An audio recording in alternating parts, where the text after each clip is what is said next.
Hello, my name is Mumta. Today I will talk about some examples that are related to present perfect continuous tense, and these examples will help you understand present perfect continuous tense in a better way. So are you ready? So let's get started. Okay, so first example. I have been living in this house for 40 years. I have been living in this house for 40 years. क्या मतलब है इसका? इसका मतलब है मैं रह रहा हूँ इस घर में कब से? 40 साल से।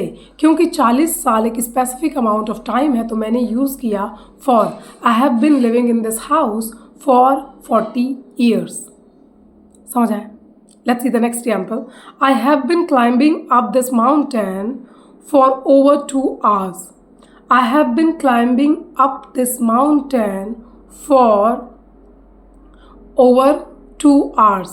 मैं इस पहाड़ को चढ़ रहा हूँ 2 घंटे से ज़्यादा के समय से। ठीक है, again I have a specific amount of time, 2 घंटा से ज़्यादा, बट आई हैव एटलीस्ट 2 घंटा. सो I can say I have bin climbing up this mountain for over 2 hours. Okay, I have been climbing up this mountain for over 2 hours. Okay, let's see the next example, and that is I have been waiting for you since 10 a.m. I have been waiting for you since 10 a.m. मैं तुम्हारा wait कर रहा हूँ कब से? 10 बजे से, सुबह 10 बजे से. तो क्योंकि मैं बता रही हूँ मैं कब से इंतज़ार कर रही हूँ तो मैंने यूज़ किया सिंस का, है ना. फॉर का क्यों नहीं किया? क्योंकि मेरे पास स्पेसिफिक अमाउंट ऑफ टाइम नहीं है. मैं बता रही हूँ कब से वेट कर रही हूँ. It can be since morning, since evening, since 10 a.m., since Monday, since Saturday, since last month, since last year. तो मैं जो पुराना पॉइंट ऑफ टाइम बताऊंगी उसके लिए मैं सिंस यूज़ करूंगी, इसलिए मैंने यहाँ कहा है since 10 a.m. So I have been waiting for you since 10 a.m. Okay, let's see the next one. I have been thinking about you since you called.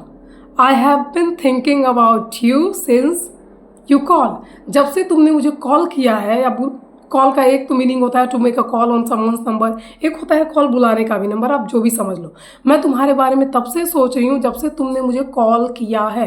Call तो ये जो बोलते हैं हम सिंस वो सिंपल पास्ट में जाता है. So next example. He has been singing for 2 hours.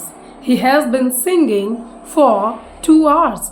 वो 2 घंटे से गाना गा रहा है. क्योंकि हमारे पास 2 घंटा स्पेसिफिक अमाउंट ऑफ टाइम है तो हम कहेंगे for. He has been singing for 2 hours. Okay, let's see the next example. We have been helping her out for a few months. We have been helping her out for a few months. हम उसको help कर रहे हैं कुछ महीनों से. ठीक है, कुछ महीना, मैं बता रही हूँ कुछ महीना. सो आई हैव कुछ महीना, so I can use for a few मतलब बहुत कम. We have been helping her out for a few months. हम उसको कुछ महीने से हेल्प कर रहे हैं. I have been hating him for 10 years. मैं उसको नफ़रत कर रही हूँ 10 साल से. वाई? 10 साल मेरे पास स्पेसिफिक अमाउंट ऑफ टाइम है तो मैं कहूँगी 10 for 10 years. I have been hating him for 10 years. Okay. I have been making videos for 2 months. I have been making videos for 2 months. मैं 2 महीने से वीडियोस बना रही हूँ, बट क्योंकि मेरे पास 2 महीने का स्पेसिफिक अमाउंट ऑफ टाइम है तो मैं कहूँगी for 2 months. I can say I have been making videos since last year. I have been making videos since last year. पिछले साल से मैं, क्योंकि पिछला साल मैं पॉइंट ऑफ टाइम बता रही हूँ तो मैं सिंस यूज़ करूँगी. या फिर मैं कह सकती हूँ I have been making videos since last month. Okay, और I can say I have been making videos since January और फरवरी और मार्च, मई, जून. ऐसे भी हो सकता है क्योंकि मैं मार्च से बना रही हूँ, मैं पिछले हफ्ते से बना रही हूँ. तो जब भी आप पॉइंट ऑफ टाइम बताओगे तो आप सिंस का यूज़ करोगे. जब भी आप स्पेसिफिक अमाउंट ऑफ टाइम का यूज़ करोगे तो आप हमेशा फॉर को यूज़ करोगे.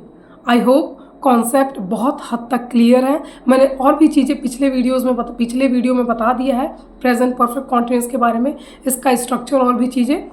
ये वीडियो मेरा बनाने का सिर्फ एम था कि मैं आपको कुछ ज़्यादा एग्जाम्पल्स दूँ so that you can understand in a better way.